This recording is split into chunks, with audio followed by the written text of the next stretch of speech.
Hi friends, ಹೇಗಿದ್ದರೆ ಎಲ್ಲರೂ? The dream Indian political system ಬಗ್ಗೆ ಇವತ್ತು ಮಾತಾಡೋಣ. ಇದು ಕೇವಲ ನನ್ನ ಪಾಯಿಂಟ್ ಆಫ್ ವ್ಯೂ, ತಪ್ಪು ತಿಳಿಬೇಡಿ. ನನ್ನ ಕಲ್ಪನೆಯ ಪ್ರಕಾರ the Indian political system change ಆಗಿ ಇಂಡಿಯಾ ಡೆವಲಪ್ಡ್ ಕಂಟ್ರಿ ಆಗಬೇಕು ಅನ್ನೋದೇ ನನ್ನ biggest dream. To begin, when I was young, ನನಗೆ ಪೊಲಿಟಿಕ್ಸ್ನ ಗಂಧ ಗಾಳಿ ಗೊತ್ತಿರಲಿಲ್ಲ. Politics was never a cup of tea for me. ಬೆಳೀತಾ ಬೆಳೀತಾ ನಮ್ಮ ದೇಶದ ವ್ಯವಸ್ಥೆಯ ಅವಸ್ಥೆ ಕಂಡು ಬೇಸರ ಆಗ್ತಾಯಿತ್ತು.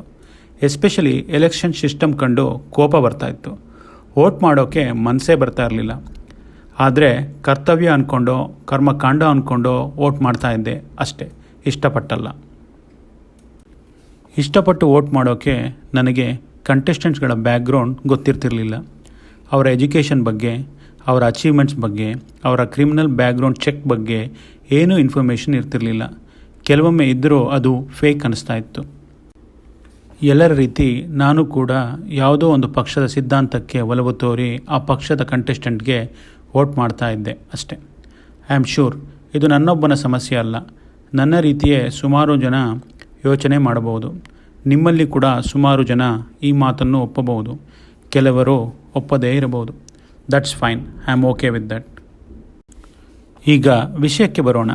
ಸುಮಾರು 20-25 ವರ್ಷಗಳಿಂದ ಎಲೆಕ್ಷನ್ ಸಿಸ್ಟಮ್ ಈ ಸರಿ ಚೇಂಜ್ ಆಗ್ಬೋದು, ನೆಕ್ಸ್ಟ್ ಟೈಮ್ ಚೇಂಜ್ ಆಗ್ಬೋದು, ನಾನು ಅಂದ್ಕೊಂಡ ಪಕ್ಷ ಬಂದರೆ ಚೇಂಜ್ ಆಗ್ಬೋದು ಅಂತೆಲ್ಲ ಅಂದ್ಕೊತಾ ಇದ್ದೆ. ಆದರೆ ಅದು ಇಲ್ಲಿಯವರೆಗೂ ಆಗಲೇ ಇಲ್ಲ. ಅದಕ್ಕೆ ನಿರ್ಧಾರ ಮಾಡಿದೆ, ನನ್ನ ಪ್ರಕಾರ ಇಂಡಿಯನ್ ಪೊಲಿಟಿಕಲ್ ಸಿಸ್ಟಮ್ ಹೇಗಿರಬೇಕು ಅಂತ. ಅದರ ಬಗ್ಗೆ ಒಂದು ಸಣ್ಣ ಎಪಿಸೋಡ್ ಮಾಡೋಣ ಅಂತ. My dream Indian political system ಬಗ್ಗೆ ಮಾತನಾಡುವ ಮೊದಲು ನಮ್ಮ ಎಕ್ಸಿಸ್ಟಿಂಗ್ ಇಂಡಿಯನ್ ಪೊಲಿಟಿಕಲ್ ಸಿಸ್ಟಮ್ ಬಗ್ಗೆ ಒಂದು ಸಣ್ಣ ಪಕ್ಷಿ ನೋಟ. ಇಂಡಿಯನ್ ಗೌರ್ಮೆಂಟ್ ಫೆಡರಲ್ ಸಿಸ್ಟಮ್ನ ಫಾಲೋ ಮಾಡುತ್ತೆ. ಫೆಡರಲ್ ಸಿಸ್ಟಮ್ನಲ್ಲಿ 2 ಥರ ಗೌರ್ಮೆಂಟ್ ಇರುತ್ತೆ. ಒಂದು ಸೆಂಟ್ರಲ್ ಗೌರ್ಮೆಂಟ್, ಇನ್ನೊಂದು ಸ್ಟೇಟ್ ಗೌರ್ಮೆಂಟ್. ಈ 2 ಗೌರ್ಮೆಂಟ್ಗಳು ಹ್ಯಾಂಡ್ ಇನ್ ಹ್ಯಾಂಡ್ ಮಾದರಿಯಲ್ಲಿ ಕೆಲಸ ಮಾಡಬೇಕು. ಆದರೆ ನಮ್ಮೆಲ್ಲರ ದುರಾದೃಷ್ಟ, ನಾನು ಕಂಡಂತೆ 20-30 ವರ್ಷಗಳಿಂದ ದಿಸ್ ನೆವರ್ ಹ್ಯಾಪೆಂಡ್. ಆಲ್ವೇಸ್ ಇನ್ನೊಬ್ಬರ ಗಾಜಿನ ಮನೆಯ ಮೇಲೆ ಕಲ್ಲು ಎಸೆಯುವ ಪ್ರವೃತ್ತಿಯೇ ಜಾಸ್ತಿ, ಎಸ್ಪೆಷಲಿ ಕರ್ನಾಟಕ. ಇಲ್ಲಿ ಯಾವಾಗಲೂ ಲೋಕಲ್ ಗೌರ್ಮೆಂಟ್ ಪಾರ್ಟಿಯೇ ಬೇರೆ, ಸೆಂಟ್ರಲ್ ಗೌರ್ಮೆಂಟ್ ಪಾರ್ಟಿನೇ ಬೇರೆ, except on a very few occasions. President of India is the supreme of the country. He leads Parliament House of India, which is the supreme legislative house of India. ಇಲ್ಲಿ 2 ಥರ ಹೌಸ್ಗಳಿರುತ್ತೆ. Upper house ಅಂದರೆ Rajya Sabha, lower house ಅಂದರೆ Lok Sabha. ರಾಜ್ಯಸಭಾದಲ್ಲಿ maximum 250 members ಇರ್ಬೋದು, ಲೋಕಸಭಾದಲ್ಲಿ 552 members ಇರ್ಬೋದು. ಈ 2 ಹೌಸ್ಗಳ minister discuss ಮಾಡಿ ಲಾ ಅಥವಾ policies ready ಮಾಡ್ತಾರೆ. ಪ್ರೆಸಿಡೆಂಟ್ ಅದಕ್ಕೆ ರಿವ್ಯೂ ಮಾಡಿ ಸೈನ್ ಮಾಡ್ತಾರೆ ಅಷ್ಟೆ. ಸೈನ್ ಮಾಡಿದ ಮೇಲೆ ಎಂಟೈರ್ ನೇಷನಲ್ಲಿ ಆ ಲಾ ಇಂಪ್ಲಿಮೆಂಟ್ ಆಗುತ್ತೆ. ನಿಮಗೆಲ್ಲ ಗೊತ್ತೇ ಇದೆ ನಮ್ಮ ದೇಶದಲ್ಲಿ ಪಾರ್ಲಿಮೆಂಟ್ ಸೆಷನ್ಸ್ ಯಾವ ರೀತಿ ನಡೆಯುತ್ತೆ ಅಂತ. ಒಂದು ಡಿಸಿಷನ್ ತಗೊಳ್ಳೋಕ್ಕೆ ಎಷ್ಟೋ ಸೆಷನ್ಸ್ ತಗೋತಾರೆ. ಕೆಲವೊಮ್ಮೆ ಎಷ್ಟೋ ವರ್ಷಗಳಾಗುತ್ತೆ, ಇನ್ನೂ ಕೆಲವೊಮ್ಮೆ ಡಿಕೇಡ್ಸ್ಗಳೇ ಕಳೆದೋಗುತ್ತೆ. For example article 370. ಇದೆಲ್ಲ ನೋಡ್ತಾ ಇದ್ದರೆ it's time to reorganise or make certain changes in the constitution ಅನಿಸುತ್ತೆ. That's a different discussion all together. ಈಗ ಮೇನ್ ಟಾಪಿಕ್ಗೆ ಬರೋಣ. For the purpose of fees, ನನ್ನ ಡ್ರೀಮ್ ಪೊಲಿಟಿಕಲ್ ಸಿಸ್ಟಮ್ ಡ್ರಾಫ್ಟ್ ಪ್ಲ್ಯಾನ್ಗೆ ಸೆಂಟ್ರಲ್ ಗೌರ್ಮೆಂಟ್ ಅಷ್ಟೇ ಕನ್ಸಿಡರ್ ಮಾಡ್ತಾ ಇದ್ದೀನಿ. Ranking system and portfolio distribution ವಿಚಾರಕ್ಕೆ ಬರೋಣ. ಫಸ್ಟ್ ರ್ಯಾಂಕ್ನಲ್ಲಿ ಪ್ರೈಮ್ ಮಿನಿಸ್ಟರ್, ಸೆಕೆಂಡ್ ರ್ಯಾಂಕ್ನಲ್ಲಿ ಕ್ಯಾಬಿನೆಟ್ ಮಿನಿಸ್ಟರ್, ಥರ್ಡ್ ರ್ಯಾಂಕ್ನಲ್ಲಿ minister of States independent charge ಇರ್ತಾರೆ. ಇವರೆಲ್ಲ ಇಂಡಿಪೆಂಡೆಂಟ್ ಆಗಿ ಕೆಲಸ ಮಾಡ್ತಿರ್ತಾರೆ. ಫೋರ್ತ್ ರ್ಯಾಂಕ್ನಲ್ಲಿ ಮಿನಿಸ್ಟರ್ ಆಫ್ ಸ್ಟೇಟ್ಸ್ ಇರ್ತಾರೆ.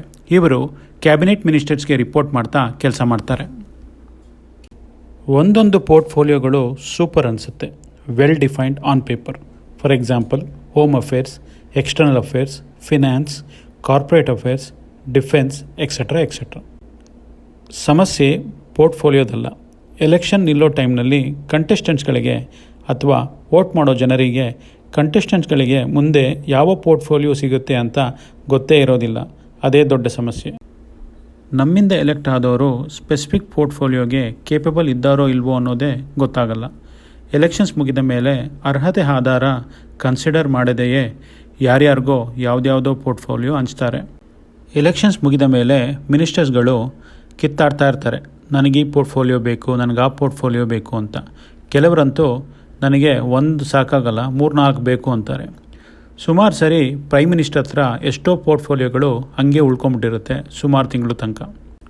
ನನ್ನ ಪ್ರಕಾರ ಕಂಟೆಸ್ಟೆಂಟ್ಗಳು ನಾಮಿನೇಷನ್ ಮುಂಚೆನೇ ಎಕ್ಸಾಮ್ಸ್ ತೊಗೊಂಡು ನಾನು ಈ ಪೋರ್ಟ್ಫೋಲಿಯೋಗೆ ಕೇಪಬಲ್ ಆಗಿದ್ದೇನೆ ಅಂತ ಪ್ರೂವ್ ಮಾಡ್ಕೋಬೇಕು. ಪ್ರೂವ್ ಮಾಡಿದ ಮೇಲೆ ಅಷ್ಟೇ ಎಲೆಕ್ಷನ್ಸ್ಗೆ ನಾಮಿನೇಷನ್ ಸಲ್ಲಿಸಬೇಕು. ಆ್ಯಕ್ಚುಯಲ್ ಎಲೆಕ್ಷನ್ಸ್ 6 ತಿಂಗಳ ಮುಂಚೆ ಪಾರ್ಲಿಮೆಂಟ್ನಲ್ಲಿ ಎಲ್ಲ ಪೋರ್ಟ್ಫೋಲಿಯೋ ನಾಮಿನೇಷನ್ಸ್ಗೆ ಎಕ್ಸಾಮ್ಸ್ ನಡೆಸಬೇಕು. ಇಂಟ್ರೆಸ್ಟೆಡ್ ಕಂಟೆಸ್ಟೆಂಟ್ಸ್ 3ರಿಂದ 4 ಪೋರ್ಟ್ಫೋಲಿಯೋಗಳಿಗೆ ಮಾತ್ರ ಎಕ್ಸಾಮ್ ತಗೋಬೋದು.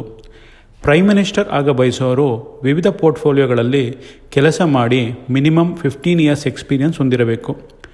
ಅದರ ಜೊತೆ ಪ್ರೈಮ್ ಮಿನಿಸ್ಟರ್ ನಾಮಿನೇಷನ್ಸ್ಗೆ ಎಕ್ಸಾಮ್ ಕೂಡ ಬರೀಬೇಕು.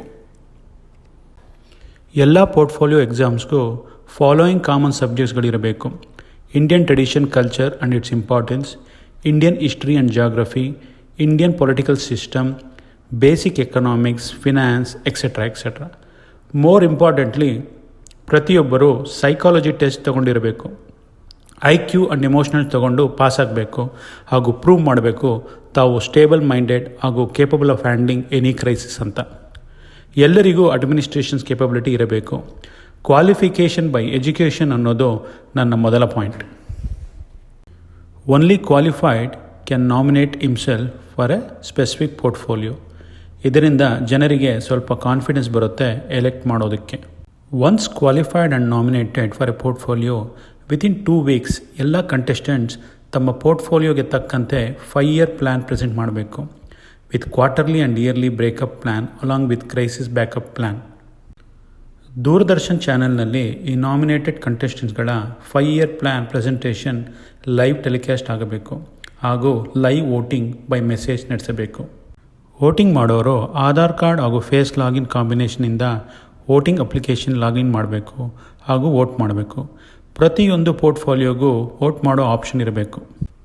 ವೋಟ್ ಮಾಡಿದ ಕೆಲವೇ ಗಂಟೆಗಳಲ್ಲಿ ರಿಸಲ್ಟ್ ಅನೌನ್ಸ್ ಆಗಬೇಕು ಮತ್ತು ಎಲೆಕ್ಟೆಡ್ ಕಂಟೆಸ್ಟೆಂಟ್ಸ್ಗಳ ವೋಟ್ ಟೇಕಿಂಗ್ ಸೆರೆಮನಿ ಕೂಡ ಬೇಗನೆ ಮುಗಿಬೇಕು. ಎಲೆಕ್ಟೆಡ್ ಮಿನಿಸ್ಟರ್ಸ್ಗೆ ಪೋರ್ಟ್ಫೋಲಿಯೋ ಆಧಾರದ ಮೇಲೆ ಸ್ಯಾಲ್ರಿ ಫಿಕ್ಸ್ ಆಗಿರಬೇಕು. Yearly salary hike and bonus ಇರಬೇಕು, ಅದು ಕೂಡ ಪರ್ಫಾರ್ಮೆನ್ಸ್ ಬೇಸ್ಡ್. ಮಿನಿಸ್ಟರ್ಸ್ ತಪ್ಪು ಮಾಡಿದರೆ ಇಂಪೀಚ್ಮೆಂಟ್ ಆಪ್ಷನ್ಸ್ ಇರಬೇಕು. ಇಂಪೀಚ್ಮೆಂಟ್ ಕ್ರೈಟೀರಿಯಾಸ್ ವೆಲ್ ಡಿಫೈನ್ಡ್ ಆಗಿರಬೇಕು ಹಾಗೂ ಪಬ್ಲಿಕ್ಗೆ ತಿಳಿದಿರಬೇಕು. ಮಿನಿಸ್ಟರ್ಸ್ ಮಕ್ಕಳು ಗೌರ್ಮೆಂಟ್ ಸ್ಕೂಲ್ ಆ್ಯಂಡ್ ಕಾಲೇಜ್ನಲ್ಲೇ ಓದಬೇಕು. ಮಿನಿಸ್ಟರ್ಸ್ ಫ್ಯಾಮಿಲಿಗೆ ಕಂಪ್ಲೀಟ್ ಹೆಲ್ತ್ ಇನ್ಶೂರೆನ್ಸ್ ಕವರೇಜ್ ಇರಬೇಕು ಹಾಗೂ ಅವರಿಗೆ ಟ್ರೀಟ್ಮೆಂಟ್ ಗೌರ್ಮೆಂಟ್ ಹಾಸ್ಪಿಟಲ್ನಲ್ಲೇ ಆಗಬೇಕು. No zero traffic rules for politician ಕಡ್ಡಾಯ ಮಾಡಬೇಕು. ಇಫ್ ಪಾಸಿಬಲ್ ಗೌರ್ಮೆಂಟ್ ಬಸ್ಸಸ್ಗಳಲ್ಲೇ ಟ್ರಾವೆಲ್ ಮಾಡೋಂಗೆ ರೂಲ್ಸ್ ತರಬೇಕು. ಇಷ್ಟು ಮಾಡಿದ್ರೆ ಸಾಕು, ಆಟೋಮೆಟಿಕ್ ಆಗಿ government school, college, hospitals, roads, transportation ಈ ಎಲ್ಲವೂ ಅಪ್ಗ್ರೇಡ್ ಆಗುತ್ತೆ, ಸಫಿಸ್ಟಿಕೇಟೆಡ್ ಆಗುತ್ತೆ.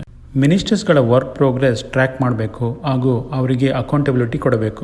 ಇನ್ನೂ ಏನೇನೋ ಅನಿಸುತ್ತೆ, ಆದರೆ ಈಗ ಇಷ್ಟು ಸಾಕು. ಇಷ್ಟು ಮಾಡಿದ್ರೆ ಸಾಕು, black money, caste and religious discrimination ಈ ಎಲ್ಲ ಪೆಡಂಭೂತ ಸಮಸ್ಯೆಗಳು ಮಾಯ ಆಗುತ್ತೆ. ಇದು ನನ್ನ ಕನಸು. ಸದ್ಯಕ್ಕೆ ನಿಜ ಆಗದೇ ಇರ್ಬೋದು, ನಿಯರ್ ಫ್ಯೂಚರ್ನಲ್ಲೂ ನಿಜ ಆಗೋ ಲಕ್ಷಣಗಳು ಇಲ್ಲದೇ ಇರ್ಬೋದು, ಆದರೆ ಕನಸು ಕಾಣೋದು ಮಾತ್ರ ಬಿಡಬಾರ್ದು. I am signing off now. ಮುಂದಿನ ಸಂಚಿಕೆಯಲ್ಲಿ ಸಿಗೋಣ. ಬಾಯ್ ಬಾಯ್.